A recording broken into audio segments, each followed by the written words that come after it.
খবৰসমূহ নিত চাবৰ কাৰণে চেনেলটো সাবস্ক্ৰাইব কৰি ভিডিঅ'টোত এটা লাইক কৰি দিব। এই মুহূৰ্তত জনাই আছো এটা ব্ৰেকিং নিউজ। বিহাৰত এছআইআৰক লৈ উচ্চতম ন্যায়ালয়ৰ গুৰুত্বপূৰ্ণ নিৰ্দেশনা।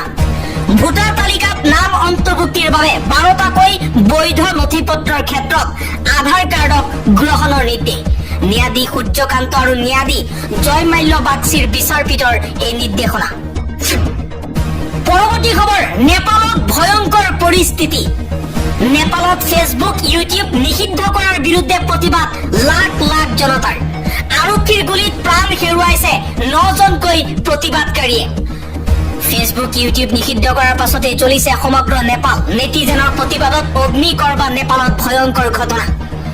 আৰক্ষী নিৰাপত্তাৰক্ষীৰ মাজত সংঘৰ্ষৰ সৃষ্টি হৈছে। এই পৰ্যন্ত আহত হৈছে 80জনতকৈও অধিক প্ৰতিবাদকাৰী। ছচিয়েল মিডিয়া লাগিব, ছচিয়েল মিডিয়াত কথা কোৱাৰ স্বাধীনতাও লাগিব।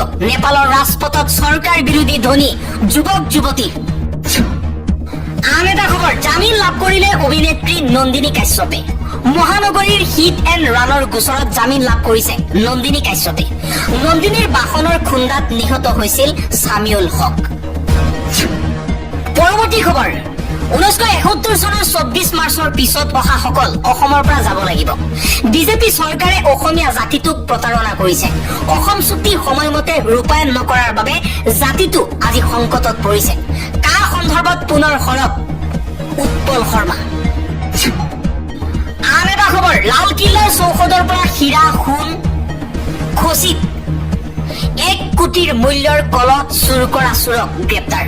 উত্তৰ প্ৰদেশৰ হাপুৰৰ পৰা ভূষণ বাৰ্মাক গ্ৰেপ্তাৰ। দিল্লী আৰক্ষীৰ অপৰাধ শাখাই গ্ৰেপ্তাৰ কৰিছে চুৰ ভূষণ বাৰ্মাক। লালকিল্লাৰ চৌহদৰ পৰা হীৰা সোণ খচিত 1 কোটি টকাৰ মূল্যৰ কলহ চুৰ কৰিছে। আন এটা খবৰ, এইবাৰ আমেৰিকাক সমৰ্থন কৰিলে ইউক্ৰেইনৰ ৰাষ্ট্ৰপতি ভলোদিমিৰ জেলেন্সকি। আমেৰিকাক সমৰ্থন কৰি ভাৰতক প্ৰত্যাখ্যান কৰিলে ইউক্ৰেইনে। ইউক্ৰেইনৰ ৰাষ্ট্ৰপতি ভলোদিমিৰ জেলেন্সকিয়ে ক'লে, আমেৰিকাই ভাৰতৰ ওপৰত যি শুল্ক আৰোপ কৰিছে সেয়া সঠিক সিদ্ধান্ত গ্ৰহণ কৰিছে। পৰৱৰ্তী খবৰ, এইবাৰ ইয়েমেনৰ ওপৰত আক্ৰমণ চলালে ছৌদি আৰবে। যি সময়ত ইজৰাইলে পেলেষ্টাইন আৰু ইয়েমেনৰ ওপৰত আক্ৰমণ চলাইছে, সেই সময়তে আজি ইয়েমেনৰ উত্তৰ পশ্চিম অঞ্চলত কেইবাটাও ঠাইত ছৌদি আৰবে ভয়ংকৰ আক্ৰমণ চলাইছে। আন এটা খবৰ, আকৌ মহিলাক অপমান কৰিলে এজন প্ৰাক্তন বিধায়কে। এইবাৰ আৰজেডিৰ নেতা তেজস্বী যাদৱৰ পত্নীক জাৰ্চি গাই আখ্যা প্ৰাক্তন বিধায়কৰ।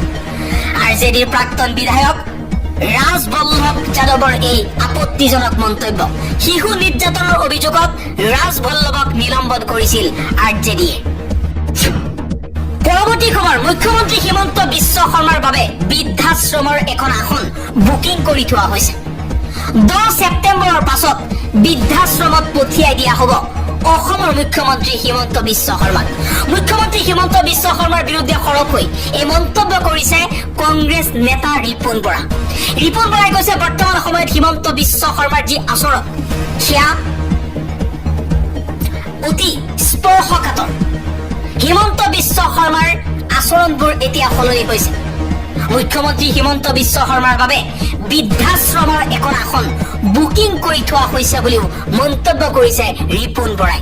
2026 চনৰ নিৰ্বাচনত বেয়াকৈ হাৰিব হিমন্ত বিশ্ব শৰ্মাৰ নেতৃত্বাধীন বিজেপি চৰকাৰ। দল বাগৰা নেতাই উচিত শিক্ষা পাব বুলিও মন্তব্য কৰিলে ৰিপুণ বৰাই। আন এটা খবৰ, 9 ছেপ্টেম্বৰত হ'ব উপ ৰাষ্ট্ৰপতিৰ নিৰ্বাচন। উপ ৰাষ্ট্ৰপতিৰ নিৰ্বাচনৰ মেজিক নম্বৰ হৈছে 391। 9 ছেপ্টেম্বৰ 2025 মঙলবাৰে অনুষ্ঠিত হ'ব দেশৰ 15 সংখ্যক উপ ৰাষ্ট্ৰপতিৰ নিৰ্বাচন। একেটা দিনতেই ঘোষণা হ'ব নিৰ্বাচনৰ ফলাফলো। ইয়াৰ বাবে ইতিমধ্যে সম্পূৰ্ণ হৈছে সকলো প্ৰক্ৰিয়া। স্বাস্থ্যজনিত কাৰণত যোৱা 21 জুলাইৰ নিশা হঠাৎ উপ ৰাষ্ট্ৰপতি পদৰ পৰা পদত্যাগ কৰিছিল প্ৰাক্তন উপ ৰাষ্ট্ৰপতি জগদীপ ধনখৰে, যাৰ বাবে এই নিৰ্বাচন বাধ্যতামূলক হৈ পৰিছে। ৭৪ বছৰীয়া ধনখৰে 2022 চনৰ আগষ্ট মাহত উপ ৰাষ্ট্ৰপতিৰ দায়িত্ব গ্ৰহণ কৰিছিল। এনে পৰিস্থিতিত তেওঁৰ কাৰ্যকাল 2027 চনৰ 10 আগষ্টলৈকে আছিল। তেওঁৰ পদত্যাগৰ পাছতেই উপ ৰাষ্ট্ৰপতিৰ নিৰ্বাচনক লৈ ৰাজনীতি তুংগত উঠিছে। শাসকীয় পক্ষই উপ ৰাষ্ট্ৰপতি পদৰ বাবে প্ৰক্ষেপ কৰিছে CP ৰাধাকৃষ্ণনক আৰু বিৰোধী পক্ষই প্ৰক্ষেপ কৰিছে B সুদৰ্শন ৰেড্ডীক। লক্ষণীয়ভাৱে দুয়োগৰাকী প্ৰাৰ্থীয়েই হৈছে দক্ষিণ ভাৰতৰ, ৰাধাকৃষ্ণন তামিলনাডুৰ আৰু ৰেড্ডী তেলেংগানাৰ। বিৰোধীয়ে এই নিৰ্বাচনত মতাদৰ্শগত যুদ্ধ বুলি অভিহিত কৰাৰ বিপৰীতে শাসক পক্ষৰ হাতত আছে তেওঁলোকৰ প্ৰাৰ্থীক জয়ী কৰাব পৰাকৈ সংখ্যা। তাৰ মাজতে এইবাৰ শাসকীয় পক্ষক খেদি ফুৰিছে ক্ৰছ ভোটিঙৰ ভোটে। যদিহে ক্ৰছ ভোটিং হয় তেন্তে শাসক পক্ষৰ শক্তি আৰু তেওঁলোকৰ মিত্ৰ দলৰ মাজত থকা সমন্বয়ক লৈ প্ৰশ্ন উত্থাপিত হ'ব সেয়াও খাটাং। যদিহে বিৰোধী পক্ষই তেওঁলোকৰ হাতত থকা ভোটতকৈ অধিক ভোট লাভ কৰাত সফল হয় তেন্তে বিৰোধীৰ বাবে হ'ব ইয়া নেতৃত্ব সাংগঠনিক শক্তিৰ এক ডাঙৰ উদাহৰণ। উপ ৰাষ্ট্ৰপতি নিৰ্বাচনত আছে মুঠ 782টা ভোট। এইবাৰ উপ ৰাষ্ট্ৰপতি নিৰ্বাচনত মুঠ ভোট আছে 782টা। সংখ্যাৰ ফালৰ পৰা চাবলৈ গ'লে NDAৰ পক্ষতেই আছে সৰ্বাধিক ভোট। কিন্তু প্ৰশ্ন হৈছে উপ ৰাষ্ট্ৰপতি পদৰ নিৰ্বাচনক লৈ যিবোৰ খবৰ প্ৰচাৰ হৈ আছে সেই প্ৰচাৰে এই নিৰ্বাচনক আকৰ্ষণীয় কৰি তুলিছে। এই নিৰ্বাচনত জয়ী হ'বলৈ এজন প্ৰাৰ্থীক প্ৰয়োজন হ'ব 391টা ভোটৰ। শিৱসাগৰত ভাৰতীয় নাগৰিকক অত্যাচাৰ কৰা সকলো যাব লাগিব কোৰ্টত গৈ জবাব দিব লাগিব। পুনৰবাৰ সৰব হৈ পৰিছে আমছু। শিৱসাগৰত মিয়াৰ ওপৰত অত্যাচাৰ অসম চৰকাৰৰ নেতৃত্বত হৈছে। স্পষ্ট অভিযোগ আমছুৰ সভাপতি ৰেজাউল কৰিম চৰকাৰৰ। মিয়া খেদাৰ নামত পাচলি বেপাৰীক কৰা অত্যাচাৰ সহ্য কৰা নহ'ব। শিৱসাগৰত যদি কোনো বাংলাদেশী আছে চিনাক্ত কৰক সোনকালে। শিৱসাগৰ জিলা আয়ুক্ত আৰক্ষী অধীক্ষকে কঠোৰ ব্যৱস্থা লওক। ৰাজ্যৰ গৃহ বিভাগে শিৱসাগৰ সংগঠনৰ ওচৰত আঁঠু লৈ থৈছে। শিৱসাগৰৰ সংগঠনক যদি নিয়ন্ত্ৰণ কৰিব পৰা নাই মুখ্যমন্ত্ৰীয়ে পদত্যাগ কৰক। শিৱসাগৰ অসমৰ বাহিৰৰ নেকি প্ৰশ্ন কৰিছে আমছুৱে। কিয় শিৱসাগৰলৈ যাব নোৱাৰিব অসমৰ আন প্ৰান্তৰ মানুহ? ভাৰতীয় নাগৰিকক অত্যাচাৰ কৰা সকলো কোৰ্টত আহি জবাব দিব লাগিব। যদি দম আছে উজনিত গৰু ব্যৱসায় বন্ধ কৰি দেখুৱাওক। অসমৰ ভিন্ন প্ৰান্তৰ মানুহ উজনি অসমলৈ যাবই, তাত অত্যাচাৰ কৰিলে কথা বেয়া হ'ব আৰু হুংকাৰ প্ৰদান কৰিছে ৰেজাউল কৰিম চৰকাৰে। শিৱসাগৰত মিয়াৰ ওপৰত যি অত্যাচাৰ চলি আছে, মিয়াৰ ওপৰত অত্যাচাৰ হিমন্ত বিশ্ব শৰ্মা আৰু বিজেপি চৰকাৰৰ নিৰ্দেশত হৈ আছে। পুনৰবাৰ হিমন্ত বিশ্ব শৰ্মা আৰু বিজেপি চৰকাৰৰ বিৰুদ্ধে এই গুৰুতৰ অভিযোগ উত্থাপন কৰিছে আমছুৰ সভাপতি ৰেজাউল কৰিম চৰকাৰে। দিবলৈ আন এটা অতিকৈ গুৰুত্বপূৰ্ণ খবৰ, এটা পলিটিকেল ব্ৰেকিং নিউজ। কংগ্ৰেছত যোগ দিব বিজেপি অগপৰ 3 প্ৰাক্তন বিধায়কে। গৌৰৱ গগৈৰ উপস্থিতিত কংগ্ৰেছত এই বৃহৎ যোগদান কাৰ্যসূচী অনুষ্ঠিত হ'ব। 26ৰ নিৰ্বাচনৰ পূৰ্বে শক্তি দেখুৱাব কংগ্ৰেছে আৰু কংগ্ৰেছত যোগদান দিব সত্য পদত্যাগী বিজেপি অগপৰ 3 প্ৰাক্তন বিধায়কে। বিজেপি এৰি কংগ্ৰেছলৈ প্ৰাক্তন বিধায়ক অগপ আৰু বিজেপি অগপ এৰি এতিয়া কংগ্ৰেছ দলৰ প্ৰতি আকৃষ্ট হৈছে প্ৰাক্তন বিধায়কসকল। দিল্লীত আজি কংগ্ৰেছৰ শীৰ্ষ নেতাৰ উপস্থিতিত এই যোগদান কাৰ্যসূচী অনুষ্ঠিত হৈছে। যোগদান কাৰ্যসূচীত উপস্থিত আছে APCCৰ সভাপতি গৌৰৱ গগৈ। এটা ব্ৰেকিং নিউজ, খাইপাত ফলা বিধায়ক অখিল গগৈ বংগমূলীয় মানুহৰ বুকুৰ আপোন আৰু বিধায়ক অখিল গগৈৰ বিৰুদ্ধে এইবাৰ সৰব হৈ পৰিছে খিলঞ্জীয়া দল সংগঠনসমূহ। অখিল গগৈয়ে অভিযোগ উত্থাপন কৰাৰ পিছতেই অখিল গগৈক এইবাৰ উভতি ধৰিছে সংগঠনসমূহে। অখিল গগৈ খিলঞ্জীয়া মানুহৰ আপোন মানুহ নহয়, বংগমূলীয় মানুহৰ সেই বুকুৰ আপোন বিধায়ক অখিল গগৈ। মৰাণ মটকে বহু সময় সহায় কৰিছে বিধায়ক অখিল গগৈক, কিন্তু অখিল গগৈ সেইবোৰ পাহৰি গ'ল। এতিয়া কেৱল মিয়াৰ প্ৰতি প্ৰেম অখিলৰ। অখিল গগৈৰ বিৰুদ্ধে সৰব সদৌ অসম মটক যুৱ ছাত্ৰ সন্মিলন। শিৱসাগৰৰ বিধায়ক অখিল গগৈ খাইপাত ফলা বিধায়ক আখ্যা দিছে। অখিল গগৈ খিলঞ্জীয়া মানুহৰ হৈ এতিয়া মাত নামাতে। অখিল গগৈ কেৱল মাত্ৰ অবৈধ মিয়াৰ হৈ মাত মাতে। আৰু বিধায়ক অখিল গগৈৰ বিৰুদ্ধে এইবাৰ সৰব হৈ পৰিছে দল সংগঠনসমূহ। বিধায়ক অখিল গগৈয়ে দল সংগঠনসমূহৰ বিৰুদ্ধে অভিযোগ আনি কৈছিল যে দল সংগঠনসমূহে ৬ জনগোষ্ঠীৰ জনজাতিকৰণৰ নামত চৰকাৰৰ পৰা পইচা লয় আৰু নাটক কৰে, আৰু তাৰ পিছতেই এইদৰে অখিলৰ বিৰুদ্ধে সৰব দল সংগঠন। শীঘ্ৰেই ফাদিল কৰা হ'ব বিধায়ক অখিল গগৈৰ কলা অধ্যায়। গৰ্জন সদৌ মৰাণ ছাত্ৰ সন্থাৰ। হিমন্ত বিশ্ব শৰ্মা আৰু অখিল গগৈৰ মাজত মিলা প্ৰীতি আছে, সেয়াও ফাদিল কৰা হ'ব। অখিল গগৈৰ প্ৰক্ষেপ কৰিছে চৰকাৰে। অখিল গগৈৰ বিৰুদ্ধে সৰব সদৌ মৰাণ ছাত্ৰ সন্থা। শীঘ্ৰেই ফাদিল হ'ব তথ্য। কোন ব্যক্তিয়ে মুখ্যমন্ত্ৰীৰ পৰা টকা লৈছিল ৰাজহুৱা কৰক অখিল গগৈয়ে। কয়লা খনিৰ পৰা কিমান টকা লৈছিল অখিল গগৈয়ে আমি ভালদৰে জানো। দিল্লীৰ কোনখন হোটেলত গৈ অখিল গগৈ থাকে আমি ভালদৰে জানো। কাৰ লগত অখিল গগৈৰ লিংক আছে সেয়াও আমি ভালদৰে জানো। কোনটো আন্দোলনৰ বাবে কিমান টকা লৈছিল বিধায়ক অখিল গগৈয়ে আমি জানো। আমাৰ মুখ খুলি ললে মহা বিপদত পৰিব বিধায়ক অখিল গগৈয়ে। আমাৰ আন্দোলনক মষিমূৰ কৰিবলৈ চেষ্টা নকৰিব অখিল গগৈয়ে। হুংকাৰ সদৌ মৰাণ ছাত্ৰ সন্থাৰ সভাপতি পৰিনন্দ বৰাৰ। আন এটা অতিকৈ গুৰুত্বপূৰ্ণ খবৰ, ডবগাৰ বেদখলকাৰী সাৱধান। ১,০০০ বিঘা মাটিত চলিছে জৰীপ, যিকোনো মুহূৰ্তত আহিব উচ্ছেদৰ জাননী। ভয়ংকৰ বেদখলৰ কবলত হোজাইৰ ডবগা অঞ্চল। যিকোনো মুহূৰ্তত প্ৰায় ১,০০০ বিঘা মাটিত চলিব বৃহৎ উচ্ছেদ অভিযান। ঘৰে ঘৰে চলিছে বন বিভাগৰ জৰীপ ডবকাত। ডবকাৰ বনাঞ্চলৰ ভূমি দখলকাৰীসকল সাৱধান হৈ যাওক।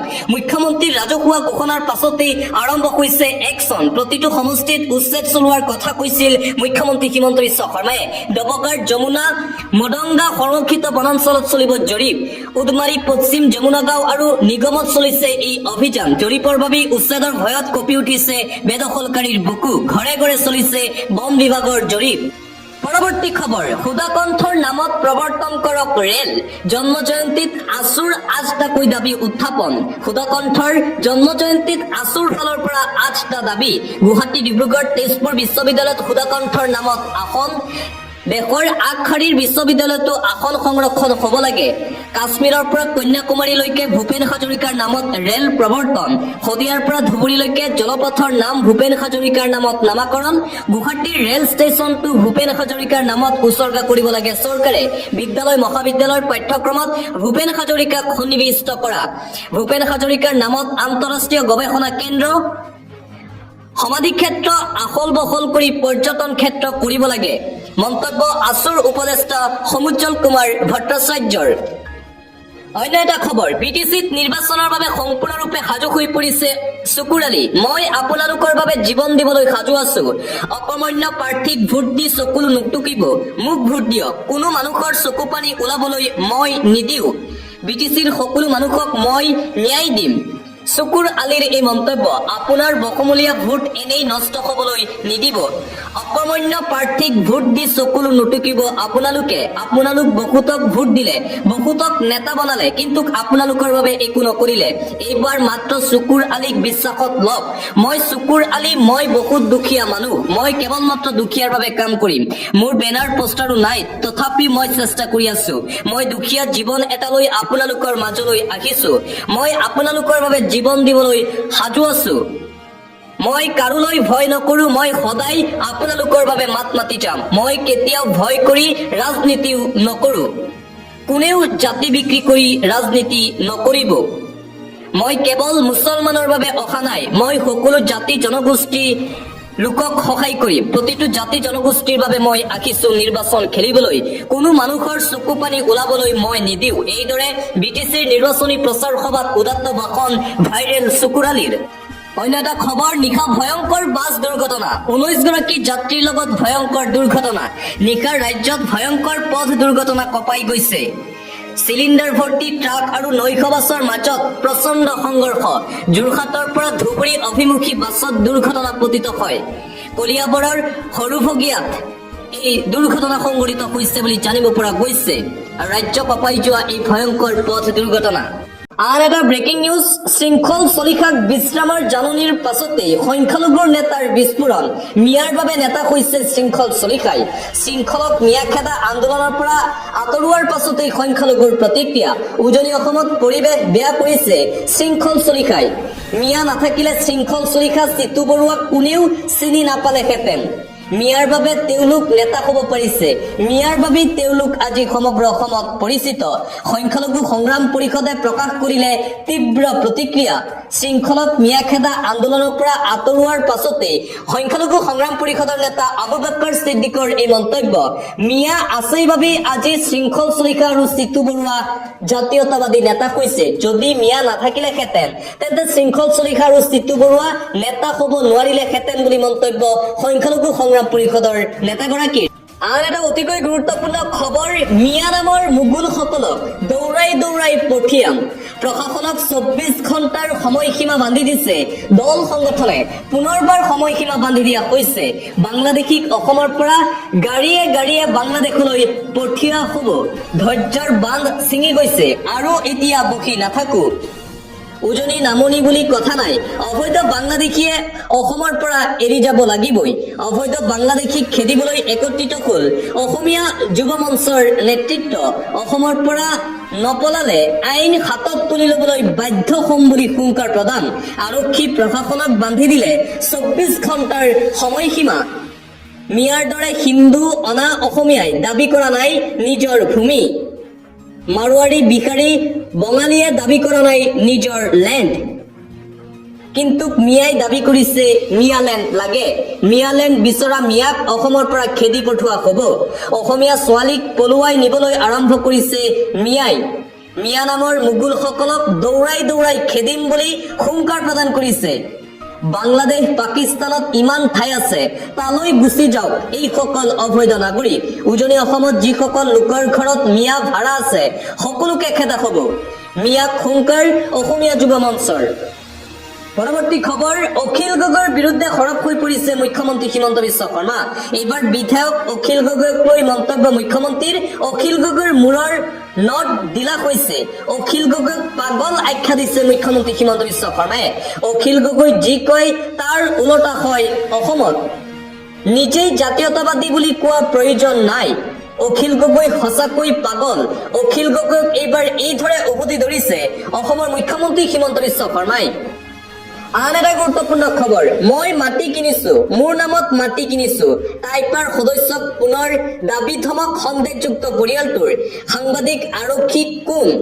আৰক্ষী আমি ভয় নকৰো। পুনৰবাৰ মিয়াই ধমক প্ৰদান কৰিছে টাইপা সদস্যক। সোণাৰীত টাইপাৰ সদস্যক ৰঙাচকু সন্দেহযুক্ত পৰিয়ালৰ। টাইপাৰ সদস্যৰ ভাবুকিলৈ কেৰেপ নকৰে সন্দেহযুক্ত পৰিয়ালে। মই মাটি কিনিছো, মোৰ নামত মাটি কিনিছো, গতিকে মই কাকো কেৰেপ নকৰো, এইদৰে হুংকাৰ প্ৰদান কৰিছে টাইপাৰ সদস্যক পুনৰবাৰ দাবী ধমক সেই সন্দেহযুক্ত পৰিয়ালটোৰ। অন্য এটা খবৰ, উদং ৰাজকোষ জলজীৱনৰ ঠিকা কৰি বিপদত থলুৱা ঠিকাদাৰ। যিসকল ঠিকাদাৰে জলজীৱন মিছন আঁচনিৰ কাম কৰিছিল সেইসকল ঠিকাদাৰ এতিয়া বিপদত পৰিছে। চৰকাৰে ভাতে মৰাৰ ফন্দি কৰিছে ৰাজ্যৰ থলুৱা ঠিকাদাৰক। এই মুহূৰ্তত এই প্ৰশ্ন এতিয়া উত্থাপন কৰা হৈছে। পানীত হাঁহ নচৰা অৱস্থা। ৰাজ্যৰ একাংশ থলুৱা ঠিকাদাৰৰ অৱস্থা বেয়া হৈ গৈছে। থলুৱা ঠিকাদাৰসকলৰ জলজীৱন মিছন আঁচনিৰ ঠিকা কৰি এতিয়া পেটত কাপোৰ বান্ধিছে শ শ থলুৱা ঠিকাদাৰে। গুৱাহাটীত একত্ৰিত হৈ চৰকাৰৰ বিৰুদ্ধে প্ৰতিবাদ ঘোষণা থলুৱা ঠিকাদাৰসকলৰ। শীঘ্ৰেই প্ৰতিবাদ কৰিব ঠিকাদাৰসকলে। চৰকাৰৰ বিৰুদ্ধে ক্ষোভ উজাৰিলে সদৌ অসম জনস্বাস্থ্য কাৰিকৰী বিভাগৰ ঠিকাদাৰসকলে। কাম কৰি এতিয়া প্ৰাপ্য ধন নাপায় ঠিকাদাৰে। থলুৱা এই ঠিকাদাৰসকলে বিগত দুবছৰে পোৱা নাই প্ৰাপ্য ধন। নিজৰ পকেটৰ ধন খৰচ কৰি চৰকাৰী কাম কৰিছিল। ফলত চৰকাৰৰ বিৰুদ্ধে 20 আগষ্টত সমগ্ৰ ৰাজ্যজুৰি প্ৰতিবাদী কাৰ্যসূচীৰ ঘোষণা কৰিছে ঠিকাদাৰসকলে। 2 ছেপ্টেম্বৰ তাৰিখে গুৱাহাটী মহানগৰীত তীব্ৰ প্ৰতিবাদ সাব্যস্ত কৰিব থলুৱা ঠিকাদাৰসকলে। চৰকাৰৰ বিৰুদ্ধে গণবিক্ষোভ কাৰ্যসূচী। হিমন্ত চৰকাৰৰ আমোলত ঠিকা কৰি দেৱলীয়া হৈ পৰিছে এতিয়া থলুৱা ঠিকাদাৰসকল। নিজৰ প্ৰাপ্য ধনো এতিয়া নাপায় ঠিকাদাৰে।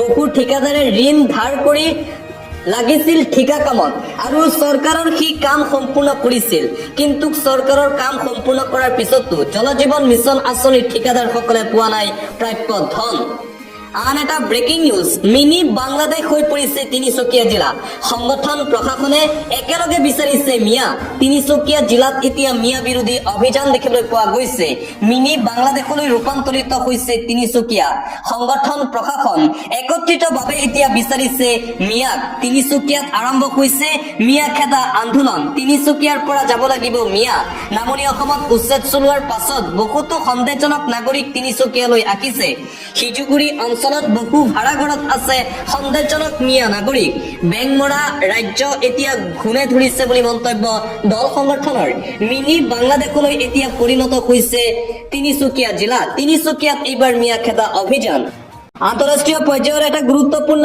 খবৰ এই মুহূৰ্তত আহি পৰিছে ৰাছিয়াৰ ৰাষ্ট্ৰপতি পুটিনৰ সৈতে ভাৰতৰ প্ৰধানমন্ত্ৰী নৰেন্দ্ৰ মোদীৰ ফোন কল প্ৰধানমন্ত্ৰী নৰেন্দ্ৰ মোদীৰ সৈতে দীঘলীয়া বাৰ্তালাপ পুটিনৰ মোদী পুটিনৰ টেলিফোনিক বাৰ্তালাপৰ পিছতে হাহাকাৰ লাগিছে আমেৰিকাৰ ৰাষ্ট্ৰপতি ডনাল্ড ট্ৰাম্পৰ ইউক্ৰেইনৰ সৈতে হোৱা যুদ্ধৰ সম্পৰ্কটো মোদীৰ সৈতে পুটিনৰ আলোচনা ট্ৰাম্প একাষৰীয়া কৰি একত্ৰিত হৈছে ভাৰত চীন ৰাছিয়া আৰু ভাৰত চীন ৰাছিয়া একত্ৰিত হোৱাৰ পিছতে এতিয়া হাহাকাৰ লাগিছে আমেৰিকাত আগষ্ট মাহৰ শেষলৈ ৰাছিয়াৰ ৰাষ্ট্ৰপতি পুটিন আহিব ভাৰতলৈ ভাৰত আৰু চীনৰ মাজতো এতিয়া ক্ৰমান্বয়ে সম্পৰ্ক ভাল হৈছে 2019 চনৰ পিছত প্ৰথমবাৰৰ বাবে চীনলৈ যাত্ৰা কৰিব প্ৰধানমন্ত্ৰী নৰেন্দ্ৰ মোদীয়ে SCO সামিটত অংশগ্ৰহণ কৰিব মোদী আৰু জিনপিং ইতিমধ্যে চীনা নাগৰিকৰ বাবে ভিসা মুকলি কৰি দিছে ভাৰতে আৰু ভাৰত চীন ৰাছিয়া একত্ৰিত হোৱাৰ পিছতে এতিয়া ডনাল্ড ট্ৰাম্প বিপদত পৰিছে